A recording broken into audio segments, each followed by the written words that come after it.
गणपतये नमः।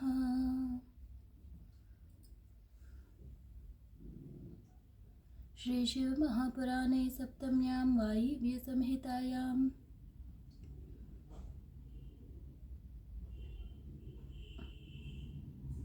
उत्तरभागे अथाष्टत्रिंशोऽध्यायः।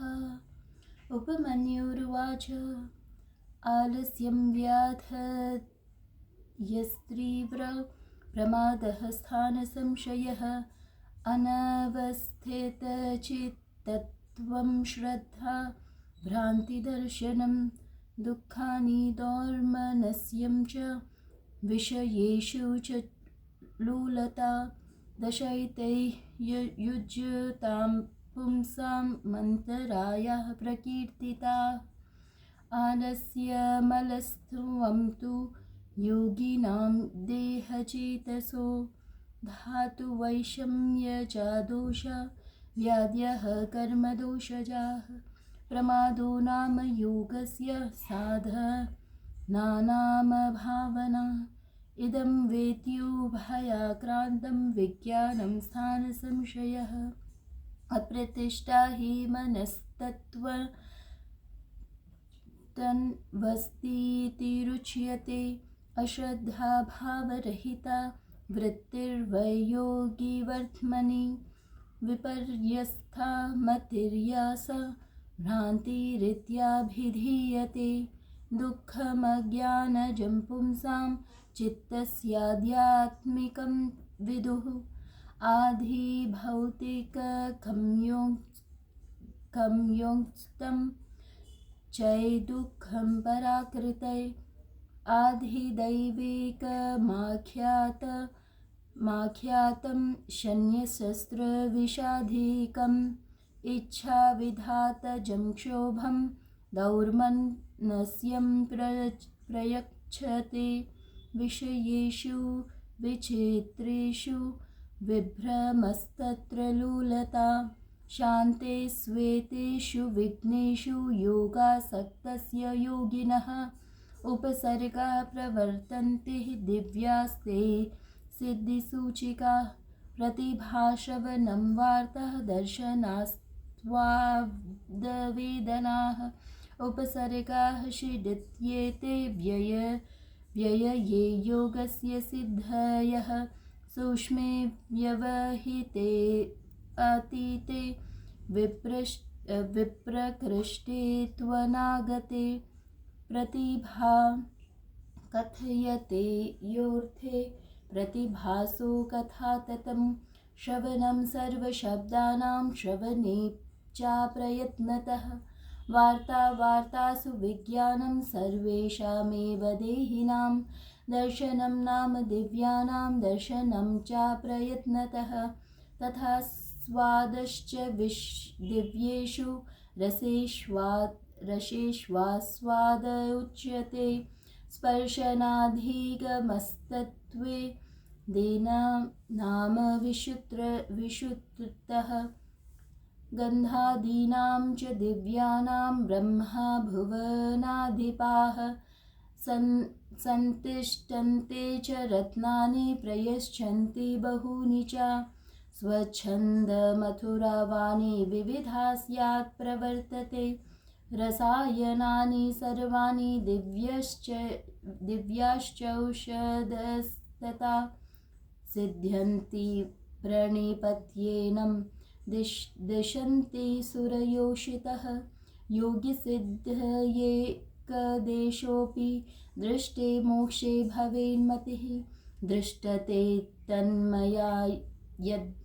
यद्भद्वन्मोक्षो भवेदिति कृशता स्थूलाः बाल्यं वार्धक्यं चैकयौवनं नानाजातिस्वरूपं च चतुर्णां देहधारणं पार्थिवांशं विना नित्यं सुरभिर्गन्धसंग्रह एवमष्टगुणं प्राहुः पैशाचं पार्थिवं पदं जले निवसं चैव भूम्यामेवं विनिर्गतम् इच्छेच्छतः स्वयं पातुं समुद्रमपि नातुरः यत्रेष्छति जगन्नस्मिन्नस्तत्रैव जलदर्शनं विना कुम्भाधिकं पाणौ जलसञ्चयधारणं यद्वस्तु विरसच्चापि भवेत् मुक्तिमिच्छति तत्क्षणात् रसादिकं भवेच्चान्यन् त्रयाणां देहधारणं निर्वृण्णत्वं शरीरस्य पार्थिवैश्च समन्वितं तदिदं षोडशगुणमाप्यैश्वर्यमुद्भतं शरीरदग्निनिर्माणं तत्तापभयवर्जनं शक्तिर्जगदिदं जग्धुं यदिच्छेदः प्रयत्नतः स्नापनं वानलस्यापोपानौ पावकधारणं दग्धे सर्गे यथा पूर्वं मुखे चन्नादिपाचनं द्वाभ्यां देहिविनिर्माणाप्यैश्वर्यमसमन्वितम् एतच्चतुर्वेशदिताः तैजसं परिचक्षते मनोजत्वं भूतानां क्षणादन्तप्रवेशनं पर्वतादिमहाभारधारणं चाप्रयत्नतः गुरुत्वच्च लघुत्वच्च नीलधारणम् अङ्गुल्याभ्रनिपातर्धर्मोमेरपि च कम्पनम् एकेन देहनिष्पत्तिर्युक्तं भोगैश्च तैजसः द्वाद्विंशद्गुणमैश्वर्यं मारुतं कवयो विदुः छायाहीनविनिश्यपत्तिर्द्रव्याणां दर्शनं खेचरत्वं यथा कामेमिन्द्रियार्थसमन्वितम् आकाशलङ्घनं चैव स्वे देहे तन्निवेशनम् आकाशपिण्डीकरणमशरीरमेव च अलीनैकर्षसंयुतं चत्वारिंशद्गुणं महता ऐन्द्रियमैश्वर्यमाख्यातमाम्बरं तत्पच्यते यथा कामो पलिप्तिश्च यथा कामविनिर्नगमः सर्वस्याभिभवश्चैव सर्वगुह्यार्थदर्शनं कर्मानुरूपनिर्माणं वशित्वं प्रियदर्शनं संसारदर्शनं चैव भोगेन्द्रैव समन्वितम् एतच्चन्द्रामसैर्षव्यं मानसं गुणतोऽधिकं छेदनं दाडनं चैव बन्धनं मोचनं तथा ग्रहणं सर्वभूतानां संसारः वशवर्षिणां प्रसादिच्चापि सर्वेषां मृत्युकालजयस्तथा अभिमानिकमैश्वर्यः प्रजापत्यं प्रचक्षते एतच्चान्द्रमसौर्भोगः षट्पञ्चादगुणं महत् सर्गः सङ्कल्पमात्रेण त्राणां संहरणं तथा स्वाधिकारच्च सर्वेषां भूते चित्तप्रवर्तनम्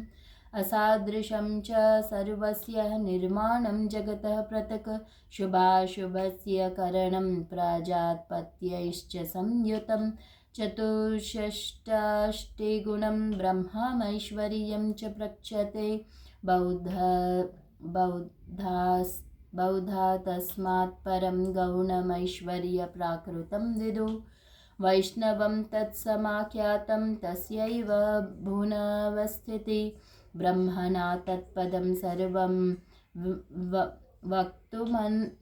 वक्तुमन्यैर्न शक्यते तत्पौरुषं च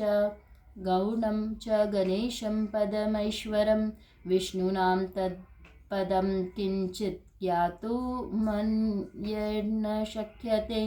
विज्ञानसिद्ध्यश्चैव सर्वा एव उपसर्गिकाः निरोध्यव्या प्रयत्नेन वैराग्येन परेण तु प्रतिभासेष्वशुद्धेषु गुणेष्वासक्तचेतसः नासिद्धयते परमैश्वर्यम् अव्यं सर्वकामिकं तस्मात् गुणांश्च भोगांश देवासुरमहीवृतं तृणवध्यस्तज्येतस्तः योगिसिद्धः परा भवेत् अथवानुग्रहेच्छायां जगतो विचरेन्मुनिः यथा कामं गुणाभोगान् तु भुक्त्वा मुक्तिं प्रयास्यति अथ प्रयोगं योगस्य वक्षे शृणु समाहितः शुभे काले शुभे देशे शिवक्षेत्राधिके पुनः वजने जन्तुरहिते निशब्दे बाधवर्जिते सुप्रलिप्ते स्थले सौम्ये गन्धधूपादिवास्थिते मुक्तिपुष्पसमाकीर्णे वितानादिविचित्रते कुशपुष्पामितोयफलमूलसमन्विते नागन्यभ्यासे जलाभ्यासे कुष्पर्णचयेऽपि वा नाब्दंशमशकाकीर्णे सर्पश्वापसङ्कुले न च दुष्टमृगाकीर्णे न भये दुर्जान्वृते श्मशाने चैत्यवल्मीके जीर्णगाते चतुष्पथे नदीन समुद्राणां तीरे रथ्यान्तरेऽपि वा नाजीर्णो ध्यानगोष्ठादौ नानिष्टेन च निन्दते नाजीर्णाम्लरसोद्धारे न च वीणमूत्रदूषिते नाच्छर्त्यामतिसारे व नातिभुक्तौ समान्विते न चातिचिन्ताकुलितो न चातिक्षुत्पिपासितः नापि स्वगुरुर्कर्मादौ प्रसक्तौ योगमाचरेत् युक्ताहारविहारश्च यतुचेष्टस्य कर्मसु युक्तनिद्राप्रबोधश्च सर्वयास्वर्विवर्जितः आसनं मृदुलं रम्यं विपुलं सुसमं शुचिः पद्मकस्वस्तिकादीनाभ्यसेदासनेषु च अभिवन्द्य स्वगुर्वन्तानभिवाद्याननुक्रमात् रुजिग्रीवः शिरो वक्षः नातिष्ठेश्चिलष्टलोचनः किञ्चिद्दुर्नामितक्षीर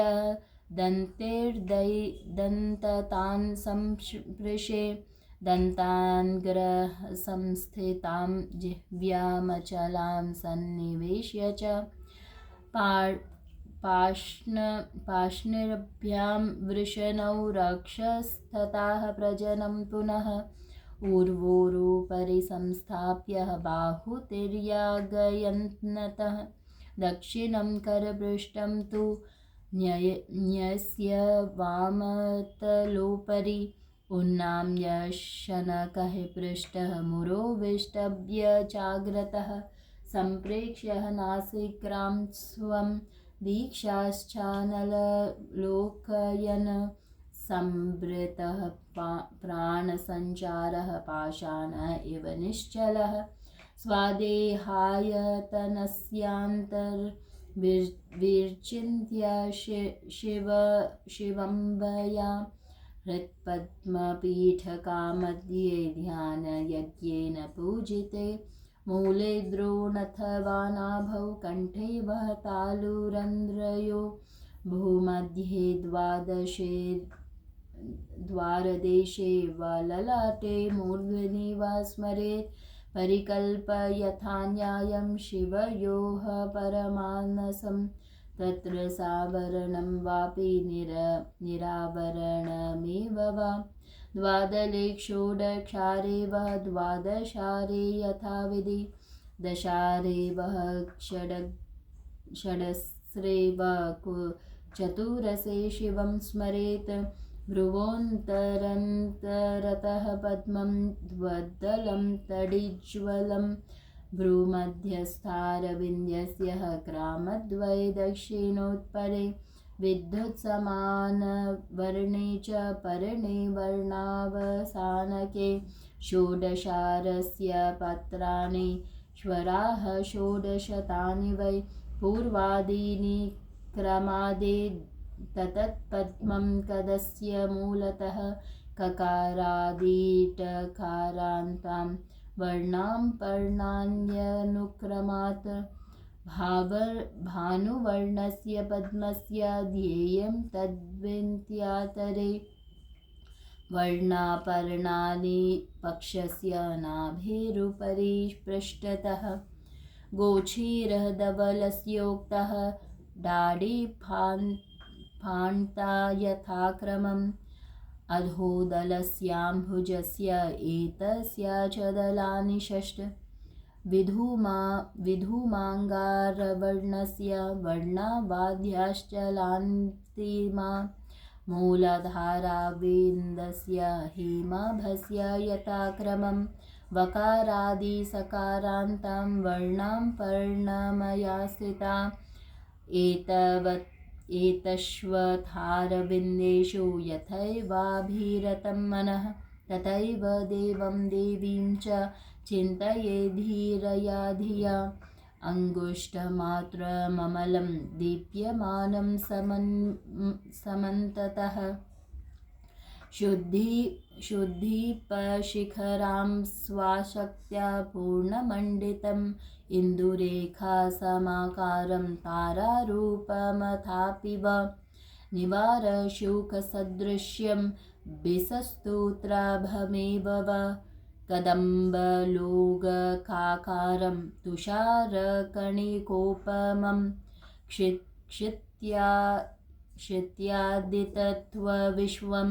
ध्याता यद्यपि वाञ्छितं ततत्तत्त्वाधिपामेव मूर्तिं स्थूलां विचिन्तयेत् सदाशिवान्तब्रह्माद्या भावाद्रांष्टा मूर्तयः शिवस्य मूर्तयः स्थूला शिवशास्त्रे विनिश्रता घोरा मिश्रा प्रशान्ताश्च मूर्तयस्ता मुनीश्वरै फलाभिलाषसहितैश्चिन्त्या